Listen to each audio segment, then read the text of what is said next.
Hello and welcome, everybody, to the Austin Forum on Technology and Society podcast, the Austin Forum Upload.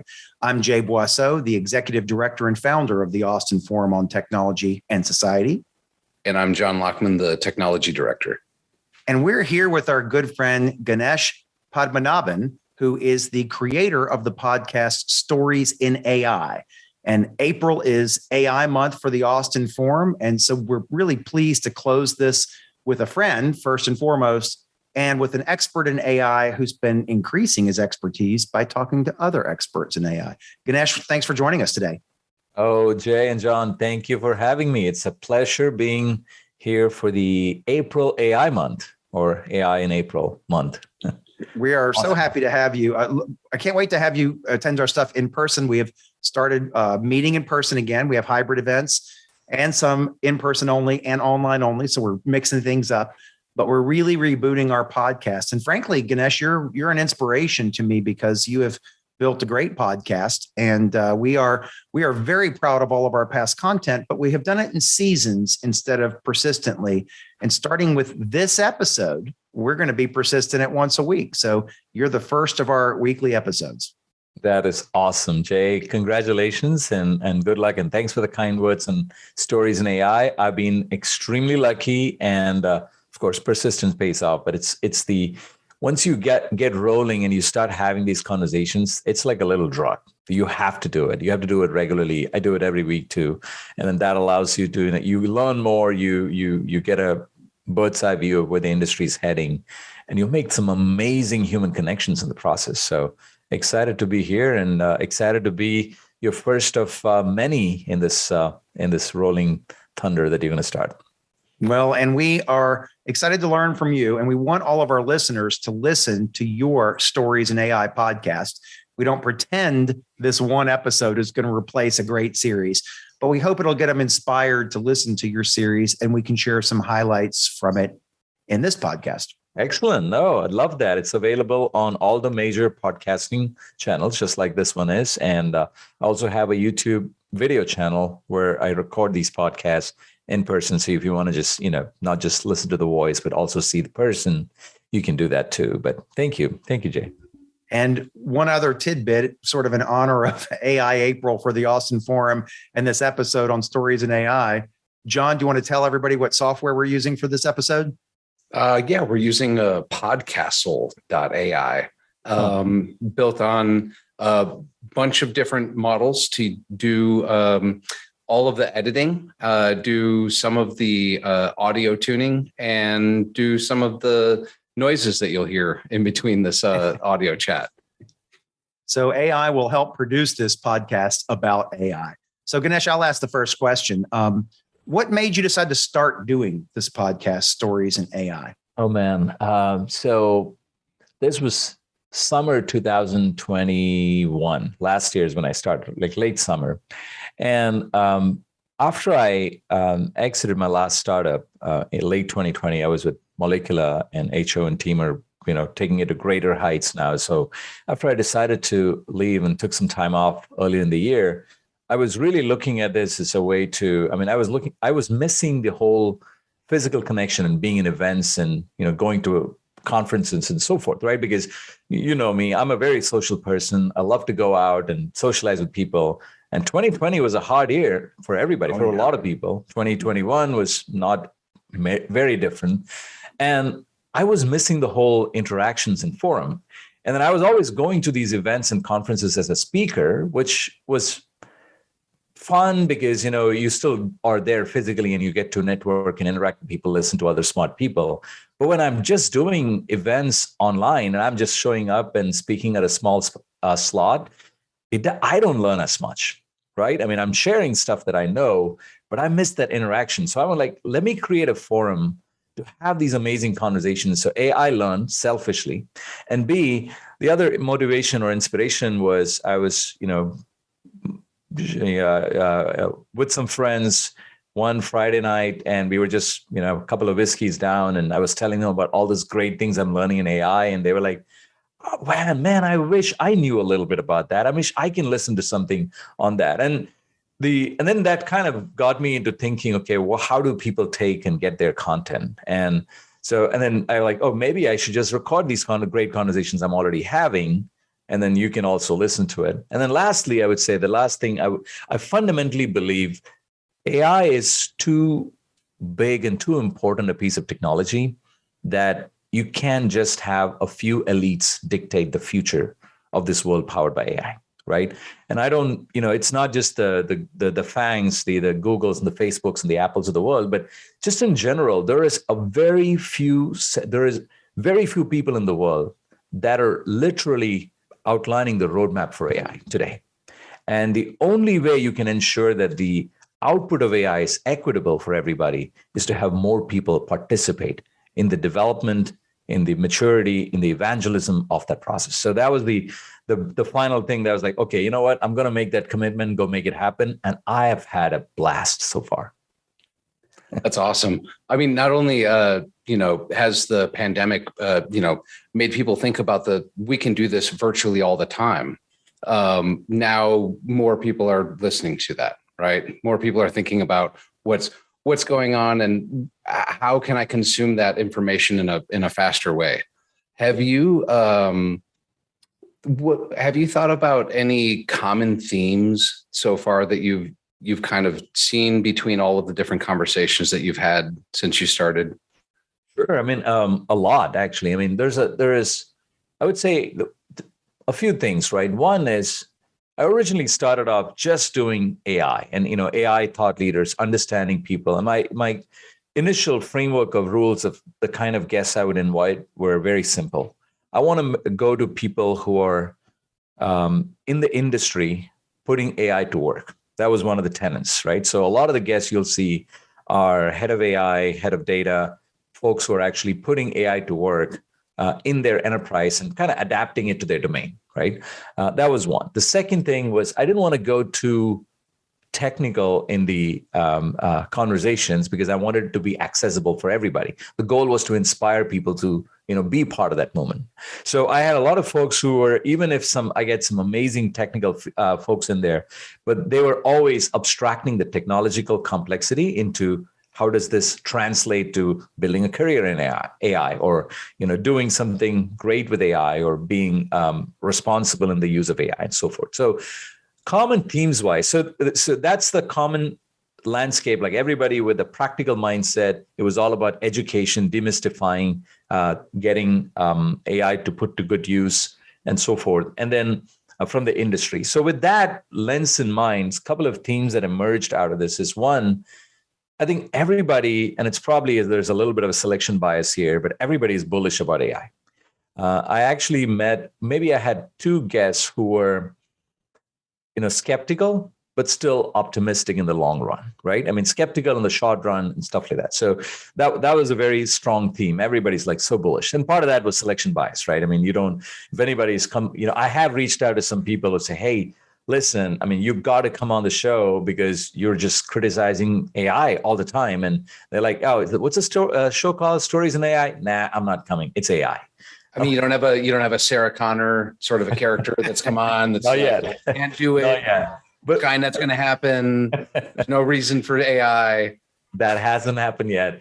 I did have one gentleman. I'm not going to. You'll notice in one of the episodes. I'm not going to name the person, but he had a commentary around we're completely getting AI wrong today, and he had this point of view, which I think was very valid from his perspective because of his long history in AI. But he was like, we're completely doing AI wrong, and our methods during the expert system days were a lot more useful, and there's some truth to it, right? I mean, your scope was much narrow, scale was much not narrow, if you will, right? But I think you're trying to solve bigger, more complex problems today, so people haven't really adapted that much. But I think most of them were very bullish. A couple of other things I would say, like everybody is excited. People are still struggling with operationalizing AI at scale. I mean, that is the number one problem in the industry today in AI. Responsible AI, ethical AI, that whole concept is very interesting and strategic in nature. Nobody's really losing their sleep over it today. That's another theme that emerged very clearly, right? And I personally, I'm one of my portfolio companies is Credo AI, and I know the team very well. They're doing amazing work in establishing a governance platform for AI. So AI governance at scale for organizations. And they're getting a lot of traction, but all of that is still an indicator that market is coming. It's not there yet, right? And then lastly, I would say, I think the barriers to entry into AI has been decimated. I mean, there is no longer a barrier to getting into AI. There's no excuse for anybody not to be in AI today, right? Which was very different 5 years ago. So those are some of the themes. And if you want to go in deeper, we can go into any of that. I'm sure we will go in deeper in some of those, but I wanted to ask you about the challenges of a podcast medium. And I love podcasts, and it's been one of the things that I really have enjoyed during the pandemic, is embracing certain podcasts and understanding trying to understand why I like certain ones better than others of very different types. But when you're talking about a complex topic like AI, and at its root, especially deep neural networks and back propagation and things like that, and we're not going to explain those in this podcast, but when you're trying to explain those things, I remember a boss a long time ago that will not be mentioned, but asked me to explain AI to him in a time period of minutes, not hours, not days, not weeks, but minutes. And what I really wanted to say, well, addition is easy. Algebra is hard, and some things are harder than algebra, and deep neural networks with back propagation would be one of those things. So I'm not going to make you a master of this in a matter of minutes, but I did find that I was able to characterize the basic principles of what goes on and the complexities in terms that actually he understood. But it took about 45 minutes, an hour to do even just a high level. You were talking to people with stories in AI. So you're not even getting to do it in an instructional format. How do you balance that? There's some deeply technical things about why AI works, but some very high level things about why it's important and what it can do. And as you just said, you can get involved in it at a much higher level now than you used to be. How do you walk that line of conveying the complexity that gives us this power while also sharing that anyone can get involved in it and be effective? It's a very good question. I've honestly pondered on this very topic. When originally starting off, I was like, look, how do I make this conversation really effective, touch all this wide variety of audiences of different skills, different backgrounds, if you will, and try to do that? And I think my initial, the engineer mind was actually just, I was breaking it down. Like, I'll have sections, I'll break it down into different topics, go into different places. Honestly, that didn't work as well, right? What really worked was, more free-flowing conversation, but not forgetting that it's a conversation, right? And I'll explain that in two different inspirations for that, right? One is, I grew up in India, right? India with Eastern philosophy, a lot of things, and everything is westernized even in India today, but Eastern philosophy had a form of education which is very aligned to even some of the Western philosophy, like the Socrates of the world, which was very narrative oriented, very conversational, right? Scriptures and things were just someone's thoughts captured in paper, but it was always very conversational, and it was free flowing. It was open-ended. And the exploration, it was about exploring a topic from a vantage point and then expanding that vantage point or aperture of that topic discussions over time, right? And that was the whole thesis of how, at least how I understood of how philosophy was taught, especially Eastern philosophy, Gurukul education, and so forth. So that was the inspiration. What I did in my conversations was trying to take that mindset in, right? You kind of get a topic that is, I wouldn't select the topic as being broader or narrow, but it's more like, let's start here, right? And then let's ask the question. I'll give you an example. It was like, look, what worries you in AI today? Is a conversation. I used to ask that very often. And then I realized when I was just asking that question and I was having that all the way. Spoiler alert, I'm going to ask you that question later, but good. I'm glad you're thinking. Well, I have an exploration for it, right? But keep going. But what I realized is, instead of having a steady set of questions that you keep asking, you start somewhere that is unique to that particular guest. And then you let the conversation flow through, right? So one of those questions saying, what's wrong with AI? Opened up someone's background in terms of like, look, this gentleman was talking about. There's a few different conversations. I want to talk about one person, but so I had the founder of Siri who sold Siri to Apple. And he was also the founder of Bixby, sold that to Samsung, of course.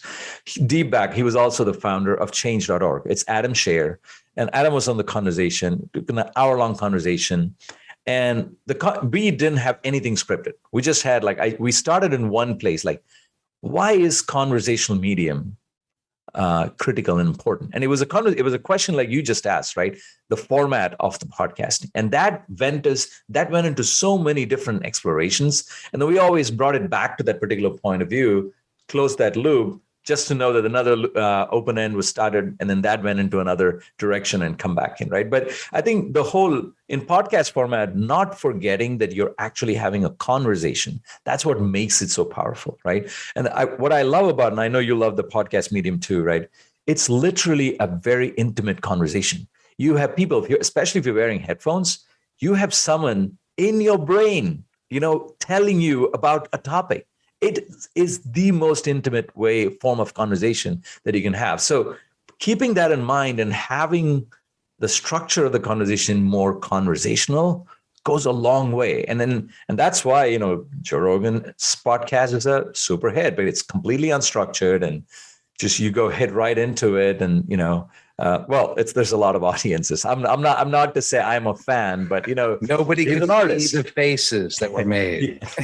I'm glad this is an audio podcast. He's an artist, right?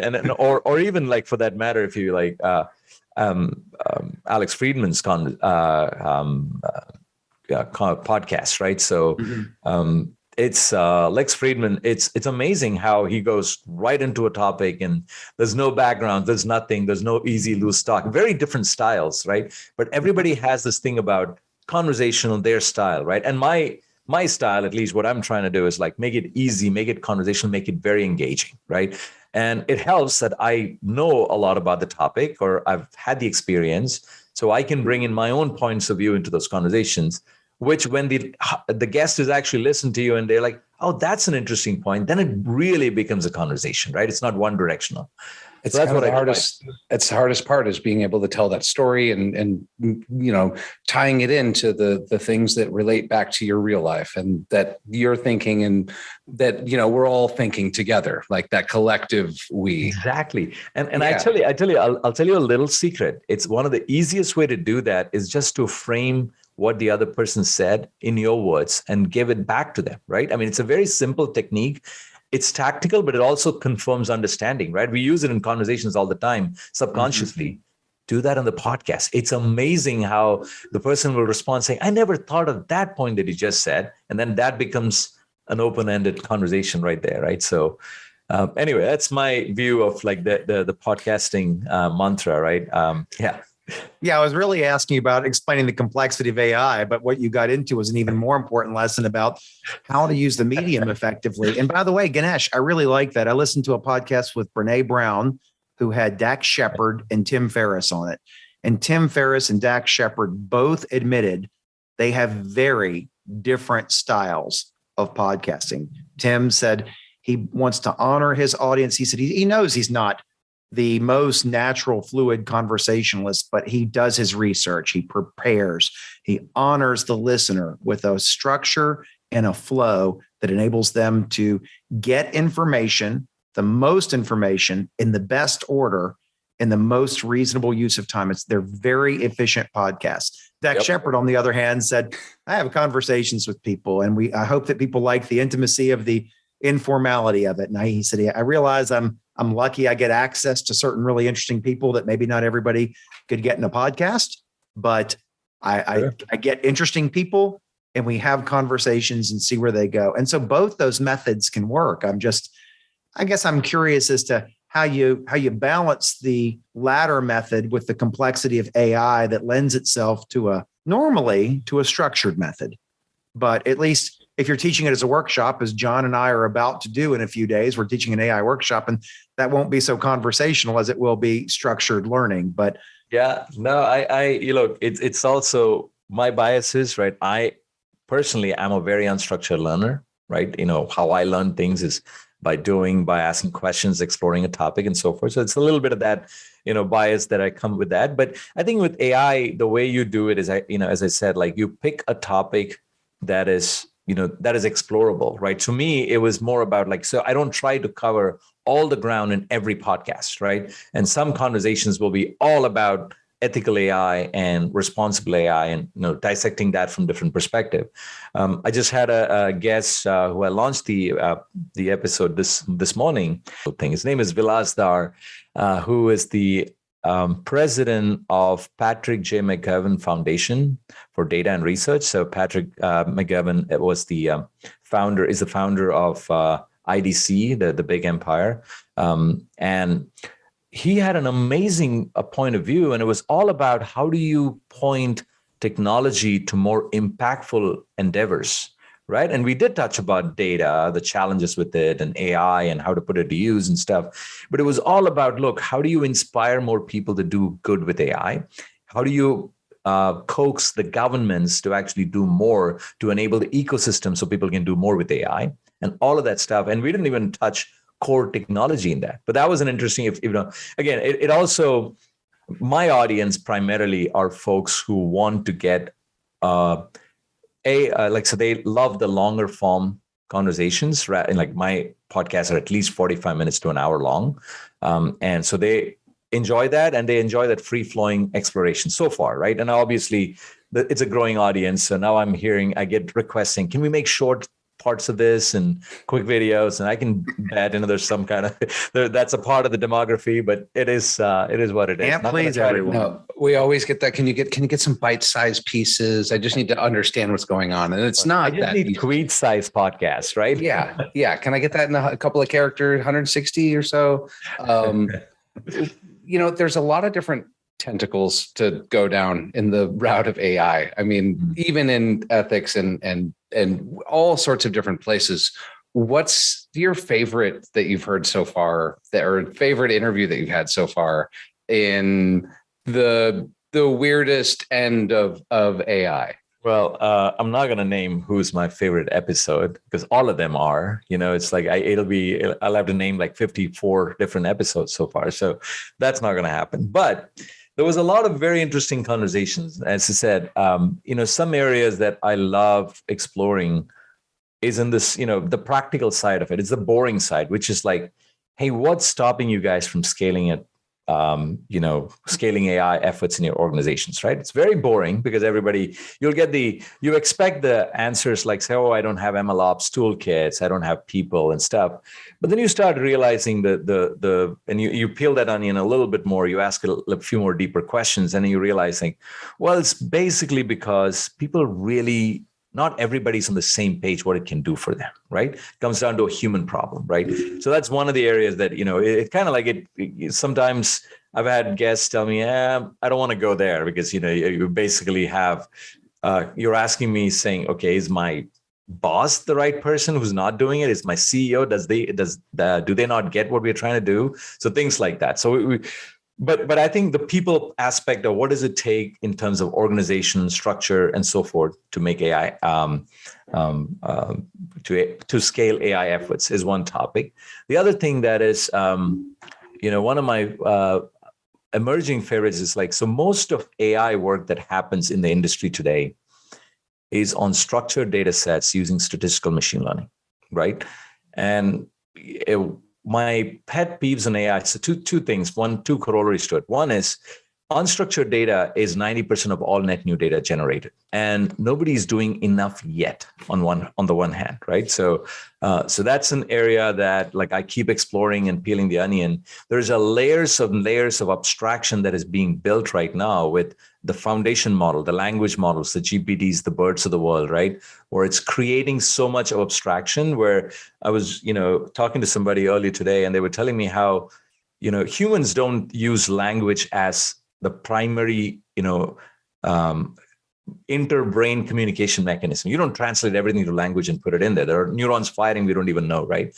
But there is an early indication of our market with these foundation models and everybody more and more using language as that medium, right? Where you take a DALL-E model from OpenAI, and then you convert a video to text, and then you pass that text through a GPT-3 to get some emotion out of it, and then you turn that back into an image with one of the Alan AI models, right? Or you turn that into lyrics for your next, emo band. Exactly, right? So that is an early indicator. I don't know whether it's going to really scale and stuff, but I think so that the whole unstructured data is being very fascinating for me and adapting it to different domains and so forth. And the last thing I would say on AI in general is I think I mentioned it earlier, saying the barriers to entry into AI has gotten a lot lower. So then the question is, where is the value capture left in the industry? And I'm an entrepreneur at heart, and I'm building my next company, which is in the intersection of healthcare and applied AI.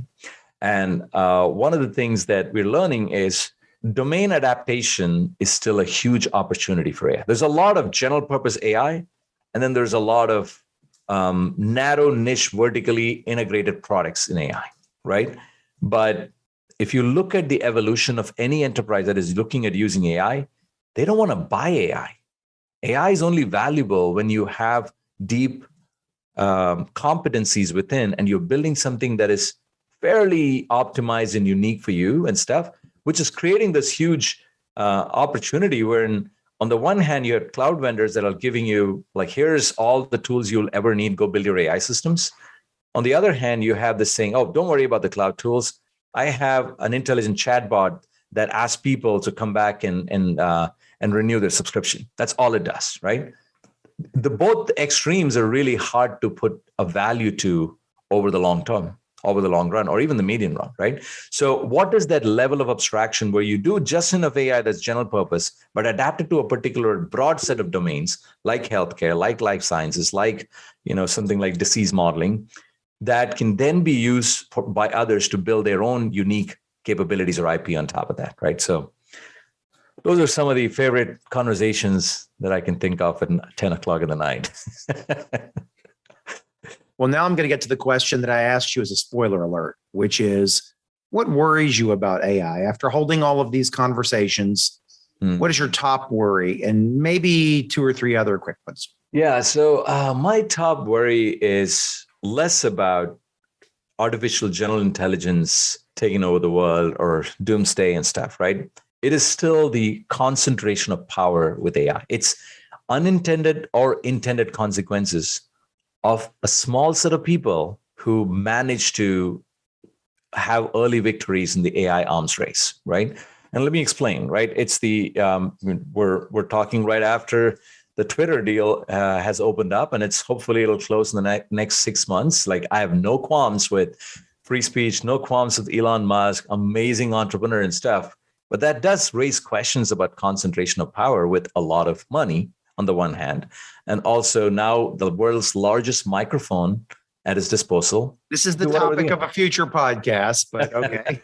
Right? So, I mean, that's an example. And then it's just think about the same thing, right? What AI does is it amplifies the human capability, both good and bad, right? So the simple things where we talk about that in terms of biases, right? You have your bias that's coded into a model or into the data set. It's going to be amplified when you run that thing at scale. Same thing, AI is a lever, right? That allows you to scale what you're already doing. So my concern is there's going to be good actors who's going to get their hands on AI, bad actors who's going to get their hands on AI. So what worries me is the concentration of powers within AI is going to go to a certain set of people. And if it's not really truly democratized, not everybody's participating in it, then you don't really, you're rolling the dice on whether that core set of people is going to turn into Dr. Evil or not, right? So that is and I'm not making any connections here, but that is a worry that you have to think about. You brought up Elon Musk and Joe Rogan. I'm not sure where you're going with this podcast. No, so that's I would say not a worry, but I think something that I think we all have to do our part in getting more and more people involved in it. And you guys are doing it, and the Austin Forum is doing it.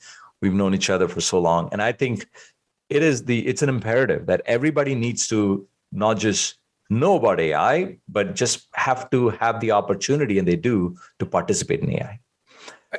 Ganesh, I couldn't agree more. And that is why we do the Austin Forum on Technology and Society.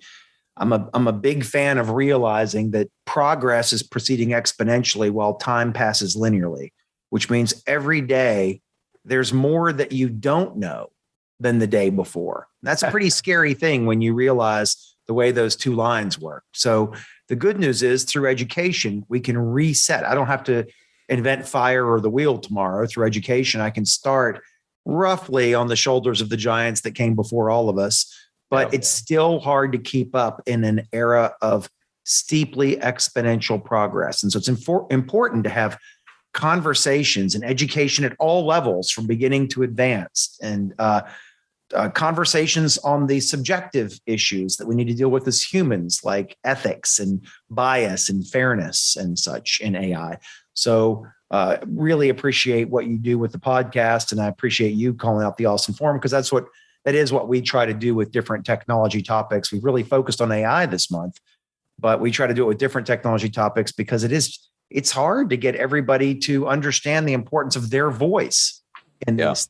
They may not be the thought leader in it. They may not be the CEO of a company in it, but ultimately they have to vote on issues. And sometimes it's voting at the poll. Sometimes it's voting with their wallet. Sometimes it's voting in other ways, like contributing a post to Medium or something, but they have to vote and decide where they stand on things and help shape the future in their own way. I couldn't agree more. Absolutely. I think, the future is super bright. We all will need shades, but I think it's also in us to make it that bright, right? I mean, there is a tremendous amount of, I was listening to Elon Musk's recent interview from last week at the Gigafactory opening.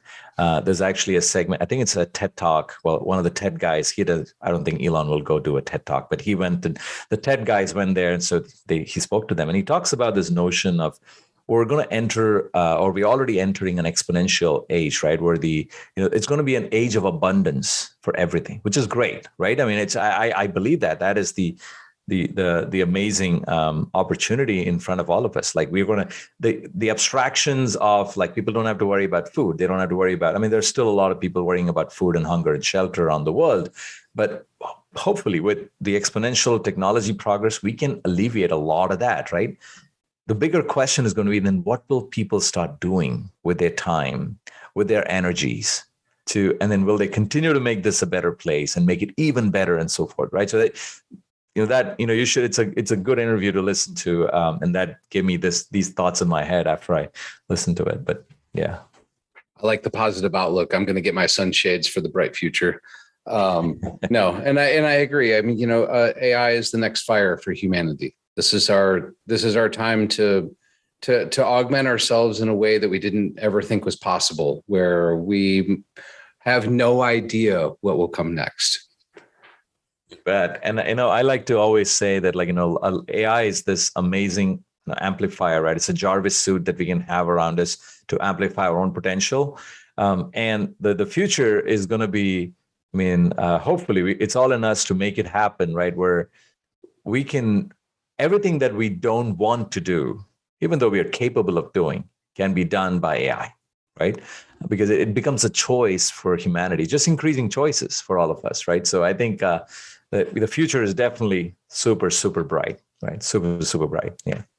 Well, thanks, Ganesh. This has been awesome talking to you today. Yeah, this has been great. We're so happy to be back and really admire what you've done. Really hope that we can build an audience for our objective of educating and informing people about the positive impacts of technology in society, and alerting them to what the dangers are so they can help solve those along the way to realizing the potential. But this has been a very uplifting conversation, and thank you very much for being part of this. Thank you, Jay and John. Thank you for having me, and glad to be a part of this journey that you guys are embarking on as well. And a quick plug, go to storiesinai.com. You can find the links to all the different places to subscribe to it, and the YouTube video channel, you can subscribe there, or just go and click on the website and you can subscribe to all of that from there. So thank you so much for having me here on the show, and good luck with getting this off the ground. It's awesome. Well, thank you. And thank you to our listeners. And we will be back with you again next week Of course, if you've discovered this, you've probably realized you can find our podcast pretty much all the usual places. We hope you'll share it with your friends, though. Thanks, everyone. Have a good day. Thanks for listening to the Austin Forum Upload. You can listen to additional episodes and check out a schedule of our monthly in-person events at austinforum.org. The Upload is a production of the Austin Forum on Technology and Society, a nonprofit organization here in Austin, Texas.